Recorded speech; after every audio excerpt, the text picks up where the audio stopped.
Имајќи предвид каков стил негуваат фронтмените на кумановската политика. Изгледа прилично зачудувачка информацијата дека во тој град постои сериозна конкуренција во рамки на услужната дејност, која се занимава со негување и одржување на кожата на главата. Во Куманово секоја втора куќа, секој втор стан работи како козметичко или фризерско студио. Така да невестите што имаат свадби во недела сигурно нема да ја направат фризурата уште во сабота. За невестите нема неработна недела, бидејќи свадбата не може да чека, ама жителите на овој град никако да го дочекаат својот автобус. Понесениот триумф од локалните власти не само што заборавиле да си ја завршат работата, туку вината се обидуваат да префрлат врз друг со барање. Не само граѓаните, туку и превозниците, да имаат разбирање за нивната неодговорност. Ако вие сте компанија која што веќе 15 години и повеќе работи и функционира секоја година континуирано и влечете финансиски бенефити од овој начин на функционирање и работење, тогаш треба да имате и максимална флексибилност. У истиот стил се однесуваат и оние од централната власт. Тие сакаат работите да одстојат, па 60 дена им се малку да решат наизглед банален проблем, бидејќи за се, според нив, треба длабоко да се промисли.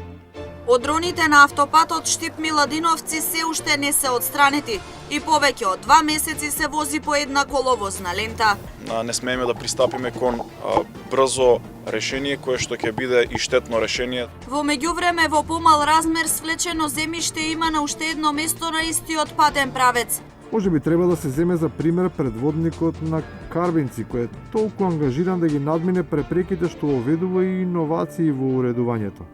Па тамошната река, како што предвидува, веројатно ќе стане и пловна.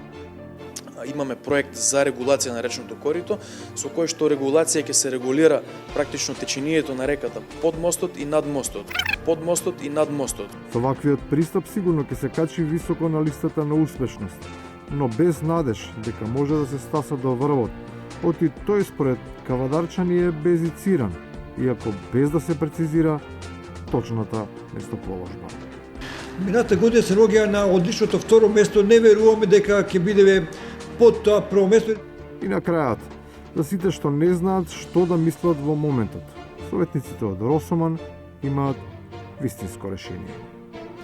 И сега, полека ќе зборувам сега на оваа говорница, заради тоа што граѓаните на општина Росоман имаат некое не знаат што да размислат во моментот. Полека или брзо, најважно е добро да се размисли. Особено за тоа што се зборува.